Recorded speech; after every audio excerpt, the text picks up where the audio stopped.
Jaclyn Schultz competed on the 29th season of San Juan Del Sur, where she finished in second place. Despite initially starting off slowly on Coyopa, she soon found herself calling the shots for the majority of the season with her boyfriend John, before making it to the final tribal council and missing out on winning the season by 3 votes.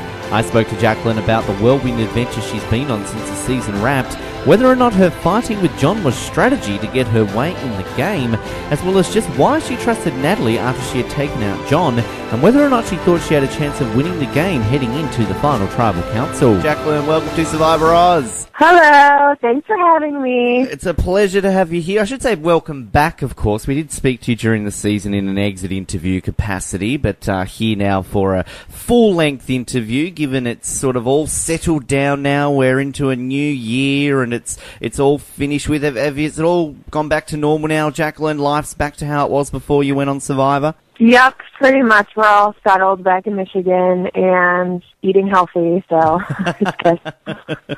Just getting back into the swing of things, I guess. I mean, because I suppose it was sort of all a whirlwind going on there, waiting for it to come on, and you've seen it all happen and all the attention that's there. But have you still kind of getting recognised and getting kind of still fan reaction, despite the fact now it's sort of been a bit over a month now since it's all wrapped up? Yeah, especially because when the show was airing, we were living in Las Vegas, so we were getting a lot of attention when we'd go out to eat then, but now that we're back in Michigan, it's like more people recognize us because it's like, you know, hometown and it's where we're from, but it's definitely settled down. I mean, it was such a high for a long time, and then it's kind of, you know, dwindling down, just kind of like how Miss Michigan was. You know, it's got its peaks and valleys, so, but it's good. It's good. That's what we like to hear. Now, I read that initially going into Survivor that you and John actually were meant to be on The Amazing Race instead of Survivor. I mean, so did you guys apply for The Amazing Race and then you switched over at the last minute? I mean, how did that all come about? I got a Facebook message from a casting director asking to be on Amazing Race, and then, I mean, I think just basically they wanted a girl who was in pageantry, so, we wanted to do it, and then they booked the cast, so they said, well, what about Survivor? And we loved the idea, so we redid our video and sent in a new one, and then there we were. Yeah, the rest is history. Were you guys much of a fan of Survivor? Had you seen much, or did you kind of have to binge watch a bunch of the show before you went out there? Oh my gosh, I think that we both watched it when the show first came out, and then we went on hiatus for like, I don't know, a few years. But we had to binge watch definitely before we went because we were not students of the game like a lot of other people were. How does that going into it affect it? Because, I mean, there were lots of people out there that were big fans of the show and clearly, as you say, were students of the game. But, I mean, in the end, some of those people went home early and you guys outlasted them. So I suppose it was kind of the adapting that you guys did that really took you far, wasn't it? Well, yeah, and I think that, I mean, a lot of people that were students of the game got out so early because they showed it. Like, a lot of people, like, okay, I know Jeremy and Kelly know about the show. They're really smart. Why would I want to keep them in here? You know, so, of course, we got rid of them first, but I think it was a benefit, in a way, to me and John because we didn't watch the game and we didn't put ourselves out there as, like, people who know everything about the game and, like, studious Survivor people. So we weren't really threats. I wasn't at all. So, I mean, it kind of worked out. Did you go into it then sort of with any strategy? Did you and John kind of work out a plan that if you guys are separated, do one thing, and that when you get together eventually, you know, try and work these plans in together? Yeah, we always wanted to stay somewhere in the middle of the pack. Never really good at things, never really bad. Just hang in the middle. Don't be targets. Don't go out there saying, you know, this is how it is, and don't be a leader. That was kind of our strategy. And then I was put at the bottom right away, so I was like, well, shoot. It doesn't matter anymore for me. And then when we got that together, it was just kind of like understood. We're in this together, so whoever has the best story, whoever has the best connections, whoever's kind of out there, we're going to push for that person to go to the final 3 because they're going to win because they have a better story. So I don't know if you heard, but I was just going to leave at 5. Like, everybody was just going to mutually vote me out, and then John was going to go to the final 3. And then, obviously, that didn't happen. So it was kind of like our whole time there, it was like we were pushing for John to make it, and I was kind of just falling on the sword because I was like, okay, he's got such an, loud personality, and I'm not going to compete with that. You know what I mean? Like, we're a team. So it's like, whoever has the best story at the end, you know, we'll push for them. And I'm guessing kind of in those early days, as you were saying, sort of, unfortunately, you're basically right at the bottom immediately on Coyopa. And I'm guessing kind of survival aspect from day to day, each tribal councilman, you guys kept losing, and obviously that's a horrible feeling thinking that you might be going next. But out of all the people there on Coyopa, we saw you obviously having the bonds early with the girls. Were there any other bonds that you did form that perhaps we didn't really get a chance to see too much of your relationship with somebody else? I would say Josh, because Josh was playing the middleman between, like, the girls and the guys. So he made an effort to talk with me and kind of fake clue me in, because, like, he wasn't really cluing me in on anything and we weren't going to be an alliance. But it was kind of like he put us in this grouping, like, okay, there's the young guys, there's Alec, Wes, and Baylor. They're like young 20s. And then there's me, Nadia, and Josh, and we're in the middle around late 20s, early 30s. And then there's like the old guys.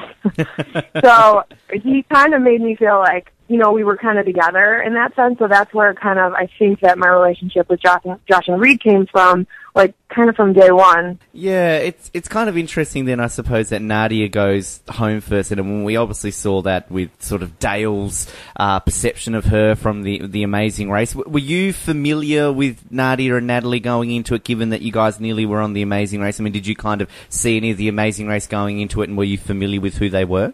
I was not familiar with who they were at all. I didn't even watch any of their seasons or anything. So yeah, I was totally clueless. So did you? I heard they were on it. Yeah. Did you feel that was unfair then for Nadia to be targeted essentially just because she was on the Amazing Race? You know what? I don't, because I was kind of stereotyped and targeted from the beginning as being a blonde All-American beauty queen, and I don't classify myself that at all. So I think that things that you do in your life put you, like, kind of pigeonhole you. So. It happened to me, so.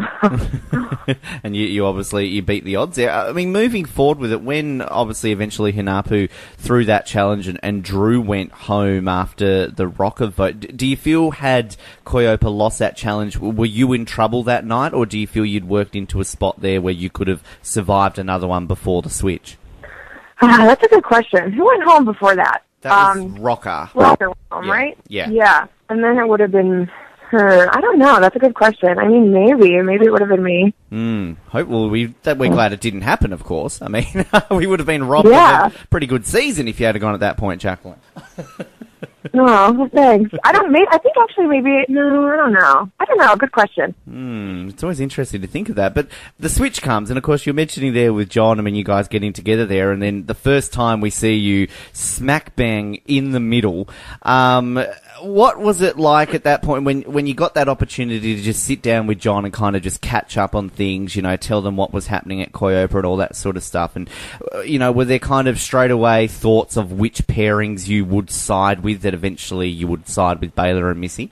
Yeah, so he brought over a really strong connection with Missy at that point. So he was like, I know you were having a rough time, but we're fine now. Like, we got Baylor, we got Missy, it's me and you. And I really trust them, and we're like, okay, well, we'll still hear out Dale and Kelly. But we knew from the beginning that wasn't going to happen. Like, they are totally studious of the game, and they're smart about the game. Who knows what smart is? It's so, subjective. But, in the game of Survivor, So we knew that it was going to be Kelly or Dale first. If the couples had kind of connected a little bit better and say there wasn't a bit of a divide between Kelly, Dale, Baylor and Missy, do you feel that there could have been a potential to take out Keith? Because I suppose on paper it seemed that if the three couples came together to take out Keith, that might be, I suppose, the, quote, easy option. Yeah, that wouldn't have happened. There's no way, because Keith wasn't a threat at that point. I was just like, oh, it's Keith, but that's fine, I didn't think that it was a big deal to keep him. And I'm seriously, though, like, Kelly was a big threat, and so was Dale. So we knew. We're like, they're trying to be buddy-buddy with us now, but think long-term. Think when the merge happens and they get back over to the Napu people or whoever, and then Dale reconnects with, Alec or Wes again, and I was just like, nah, that's not going to happen. When Kelly went and we saw Dale trying to play the fake idol, did John genuinely believe that like it seemed, or was that really down to editing? It was down to editing. He knew it wasn't real. Right, yeah, I just sort of, it was a very interesting play there from Dale. Well, I suppose he had to try something, didn't he, when it comes to that? I mean, you got to fight to stay in the game, I guess. Yeah, I mean, you got to do anything you can. I mean, when we were down to 4, I was like, I will do anything. Like, what do I have to do? Now, when the merge comes along, of course, again, you're in the middle. I mean, we have this theme going on, Jaclyn, as we saw throughout the entire season. But, I mean, it seemed that with Julie, just before Julie quit, that you and John were very solid on voting out Jeremy at that point with Josh and Reed. I mean, at that point, what was the main catalyst behind siding with Josh and Reed to take out Jeremy at that point? You know what? I don't even, gosh, it's so hard to remember. Because everyone knew that Jeremy was a really big threat, and we wanted him out. So that was just kind of an easy go-to Josh and Reed. But then, in hindsight, you have to think, like, okay, Josh and Reed at that time, we were like, they don't want us long-term. They want us for one vote, and then if it's 6 of us, and then I'm the 6th and I'm the only girl, like, I'm not making it past the final 6. So we were thinking long-term and just getting out the people who were kind of leading their, like, smaller packs, I guess you could say. Mm-hmm. And then, of course, the next vote, when you took out Josh, and as we saw, you mentioned in your exit interview, and of course in the final tribal council, that was really your idea to take Josh out at that point. Was it down to the fact, as we saw on the screen, that the guys just obviously weren't respecting you when John was away, and that was kind of the real swinging point to go towards Josh instead of taking out Jeremy at that point? Yeah, but it wasn't disrespect in the way that it was edited. It wasn't like they were burping and farting like they were saying. That wasn't it at all. It was just that my opinion didn't matter. Like, nobody gave a crap what I was thinking or anything until John got back. It was like I wasn't anything alone without him, and that just pissed me off because it's not how it is in real life, you know? So yeah. I was just like, no way. They don't want us long-term. They do not want me long-term. Josh wanted to vote me out early Coyopa days. We didn't really bond early Coyopa days. They want us for one vote, and then once we do what they want, they're in charge of us, and I don't want that to happen, so it was just like, yeah, that's not happening. But like Josh and Reed, it wasn't all of them being disrespectful. It, like, they were coming to me and asking me things, but that was just Josh and Reed. You know what I mean? Yeah. I don't know if that makes sense. Yeah, well, it does, because, I mean, it's kind of, I mean, I suppose it's interesting, first of all, how they edit that, but I guess kind of in a game like Survivor, it just takes any little thing to really sway somebody's mind to change that, and we saw that, the fact that you were owning that the Josh vote was your decision, because I think, I mean, I know I mentioned it to you in our exit interview, and I know a lot of the listener questions we got kind of bordered around the fact that a lot of the moves that you and John made, it really did seem like you need more credit for kind of you two playing together, because it does seem to me that sometimes John gets more of the credit, whereas I feel that you were there just as much as John pulling the strings. Well, thank you. Yeah, I mean, I did feel like that. It was, like I said, it's just because John's so out there, and he makes everybody laugh, and everybody seems to like him, so it's like he's in the forefront, so like I said, I'm not going to compete with that. Like, he's my partner in this. So, yeah. But yeah, I mean, I'm huge on following my intuition, and if I feel something's wrong, I'm just like, something's not right. And John kind of ignores that, I think. So that's when a lot of times it was me saying, well, what if they blindside you tonight? Like, when I watched the edit, I'm like, holy crap, I knew I felt it, but I didn't realize I straight up called it out, you know? Yeah. Well, the one that I loved, and I think it really stood out, was and when we saw the whole little fight situation that you and John had, and to me it all came down to the fact that in the end you basically got your way anyway. So like it was how it all played out. I think that played out perfectly. I mean, was any of that strategic, Jaclyn? Were you kind of doing that just slightly just to make sure that John did what you wanted to do? No, I mean that was so. It was just not eating, and the littlest things make you mad, and you're out there with, like, your boyfriend, and you're just like, I don't know, the littlest things just set you off. And it was such a build-up of, go to John, go to John, go to John, and then John comes to me, and we talk about it, and my points are, valid, and they're smart, and we're doing it, and then it's like, again, go to John, go to John, go to John. So, and at that point, I was just like, okay, if you got it, then screw you. I'm doing something else. So, I don't know. It was just like, oh my God, it was crazy watching the edit about it, though, because it was such a big deal in the moment, but then when we watched it, we're like, that was it. Yes. But no, that wasn't strategic. That was literally, I was like just really pissed off at him. It worked. That's the main thing. It worked in the end. Yeah, it worked. The Alec vote out, and I mean, we saw Natalie obviously claiming that she voted by mistake. I love the scene where you and John are back at camp by yourself, and I think you mentioned sort of to John, like, oh, maybe Natalie did this deliberately, and she's playing us for a fool. Like, and when you were just mentioning before about watching the edit, saying like, oh, I knew I was right at the time. When you watched that and saw it all played out, were you like, oh man, if only I had have caught on to that.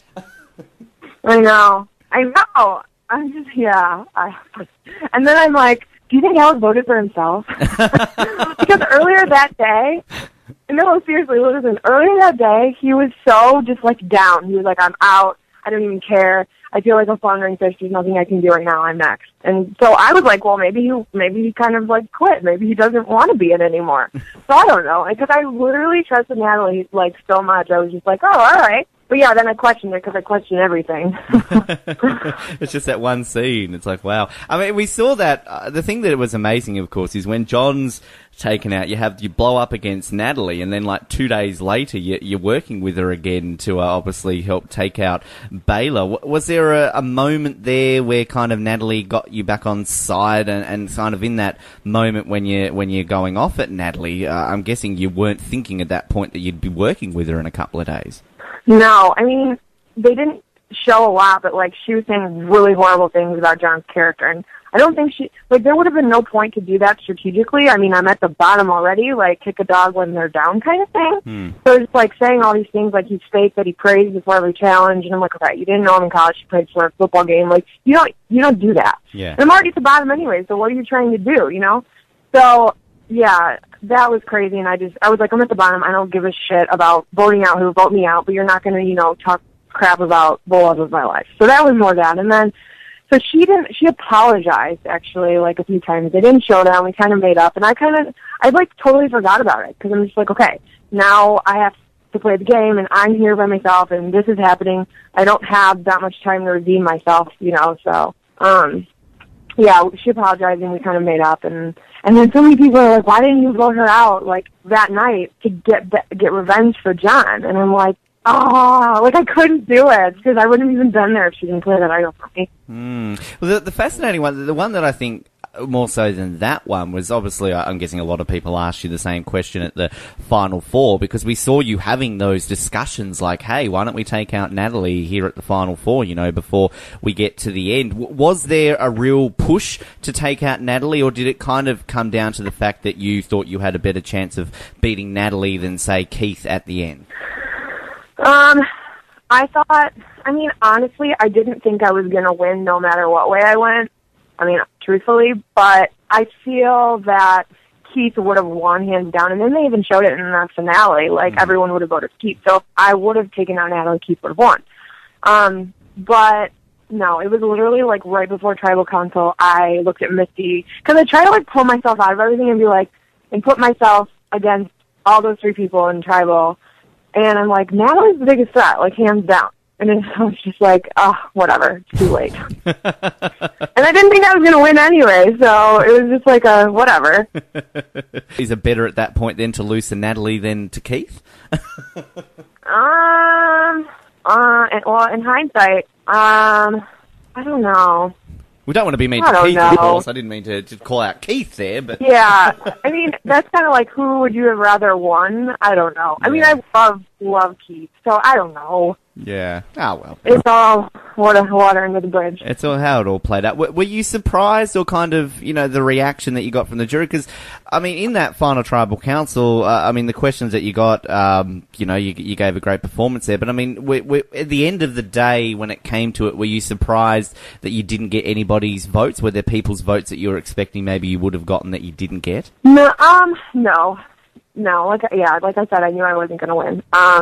At that point, and going into the show, my whole purpose to be on the show, obviously to win, but I'm not a student of Survivor, so I didn't, know how to go about it as strategically as I could have if I did watch, but I wanted to get the message out there about MRKH, so I was just like, I'm going to tell my story. I'm going to inspire these girls who can't have kids, 1 in 5,000 women around the world. Whoever's watching, you know, you're not alone. And that was my whole thing going into the final tribal, was to just talk about it, because, like, there's a purpose. I don't know. I'm just not a selfish person, so I didn't want to just be like, oh, me, I deserve it because I'm awesome. You know what I mean? Like, yeah. I don't know. That's just not me, and I'm not going to not be who I am. And I've worked for 2 years for the foundation, with Michigan and everything, and that's, like, my full-time job now. So just, like, use it for something better than myself, you know?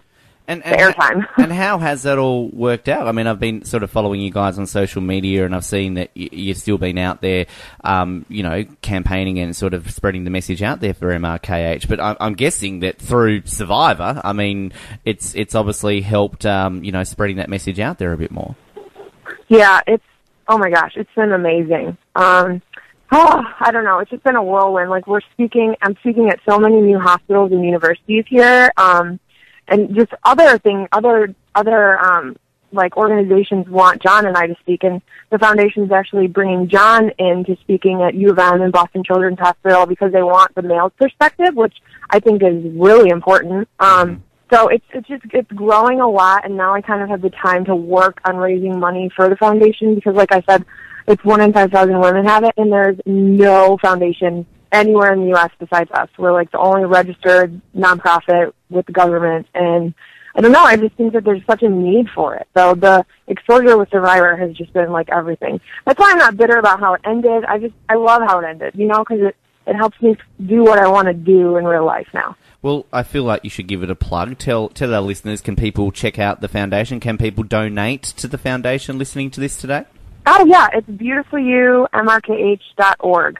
There you go. Well, we'll link that for people to check that out, and they can donate to that. Now, I've got a couple of listener questions which I'll get to before I wrap it up with our final five. But one thing I will say, obviously, congratulations on the engagement. We know that you guys got engaged during the season. I guess the question everybody's asking you now, Jaclyn, the wedding. Are the plans already in place? When are you looking at the big day? Yes, we're 90% sure it's going to be August 16th, 2015. It's actually on my birthday. Brilliant.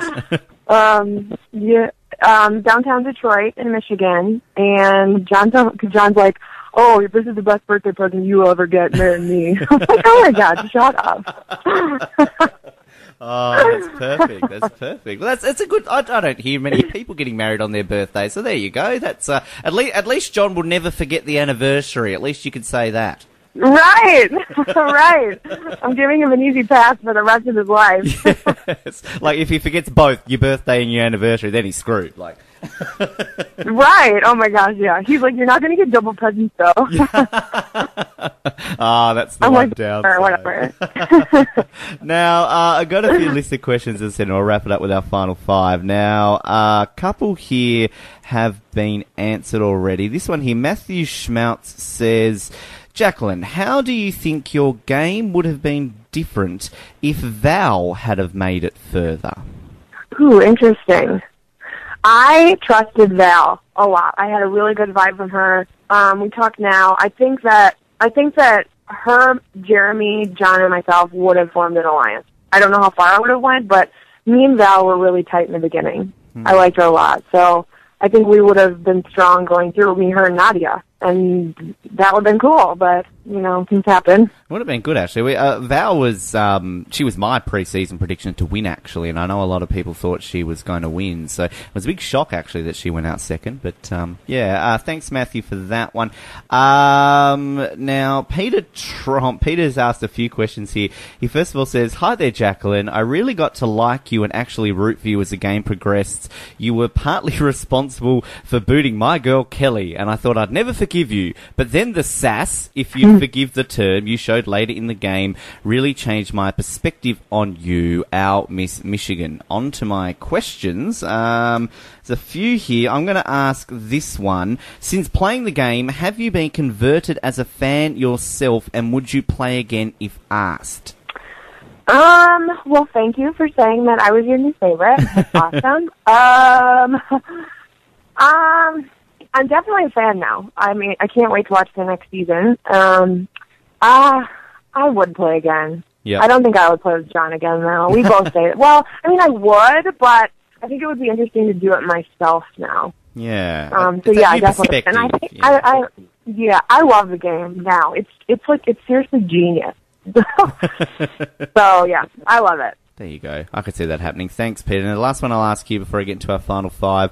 Gabby, this is more of a statement rather than a question. She simply says, this isn't really a question, but I just wanted to tell you that I really appreciated seeing you stand up for yourself, especially towards the men and even John. So rarely in Survivor do we see a woman not be pushed around by the big burly men, but you took no crap from any of them, which was so badass. Love you, Jaclyn, and I was definitely rooting for you. Love from Canadian viewers. There you go. I love that. Thank you. That's sweet. I got that just before we started recording this interview too. So good timing, Gabby, in sending that one in. Now, Jaclyn, we wrap up every single interview with a set of 5 questions. Now, these are just opinion-based ones. Again, base this on what you have seen of Survivor. If you haven't seen it all, it doesn't matter. Just on what you have seen and just whatever you want to answer. The first question, what are 3 things that you learnt about Jeff Probst during your time on Survivor? He's super chill. Super laid back guy. He's very, like, if you don't do something that he wants you to do, he will tell you and he'll be mean and he's kind of scary. So there's like a light switch that flips. And he loves his job, like loves it. Beautiful. So, yeah. Beautiful. I think you got to love that job if Jeff's got that. Absolutely. Question number 2. Now, out of what you have seen of Survivor, Jaclyn, what was your favourite and least favourite seasons? Oh my gosh. I've literally only watched the our season and the previous Blood vs. Water in the past 10 years. Which was better? Which did you think was better? I think our season. Yeah. Yeah. Okay. You got to be biased there. You're allowed to be. That's fine. Yeah. Question number 3. Now, again, this is the easiest question you'll get out of all this, Jaclyn, because if you didn't answer somebody, then I don't think that wedding would be happening later this year. Out of all the Survivor contestants in the history of Survivor, who is the sexiest ever contestant? John Mayer. Woo! Go. That's easy. Question number 4. Again, out of you can answer this based off your season if you want to, or of course, obviously the first Blood vs. Water. Who do you think is the greatest player never to have won? Okay, well, I'm going to go off our season. I think Jeremy. Mm-hmm. I think Jeremy's brilliant in the game, and he's just such a good guy. So I would say Jeremy, man. He needs to get back out there. Yeah. Big Jeremy fan. Huge Jeremy fan here. I like that answer. Yeah, I love Jeremy. Now, I don't think I can ask you question 5 because you've only seen the 2 seasons that you've seen. You had Tyson and Natalie win. So generally I ask who is your least favourite winner. And I'm guessing you're not going to say Natalie. And I don't know. What did you think of Tyson as a winner on the first Blood vs. Water? I mean, I thought he was great. He seems like a cool guy. He's very, like, hipster, not hipster, but, like, hippie-like, and I like that. So I don't know. I can't really answer that either. No, that's fine. Just thought I'd put you on the spot more. The final question I asked Jaclyn, again, based this off your season, who is the greatest player to have ever played Survivor? Me, duh. Yes! Yes! I'll take it. I'm going to accept it, Jaclyn. You know I will. Okay. Perfect. Written down. Final answer, me. Yes, I like it. Well, Jaclyn, I will say thank you very much. It's been an absolute pleasure having this full chat with you today. Good luck with everything to do with the MRKH. As I said, we'll link that up on our article for people to check out. And, we hope to see you back on Survivor one day again in the future. Awesome. Thanks so much. It's been so nice talking to you. There you go. Jaclyn Schultz, full-length interview, San Juan Del Sur. Good to be able to bring this to you and a few other ones coming your way as well. SurvivorOz.com is where you can find all these interviews. All our exit interviews, of course, from San Juan Del Sur are available there. And, of course, all of our other full-length interviews. You can subscribe to us on iTunes, like us on Facebook, follow us on Twitter, subscribe to us on YouTube and all the other places where you can find us to stay in touch with us. And remember, our Epic Rankings cast is still coming along beautifully, already causing a lot of debate and controversy online. There's more to come, folks, so it only gets harder and more in-depth from here as well. In the meantime, thank you for listening to our Jaclyn Schultz full-length interview. My name is Ben. This has been Survivor Oz, the Tribe Spoken, and we'll speak to you next time on The Trends.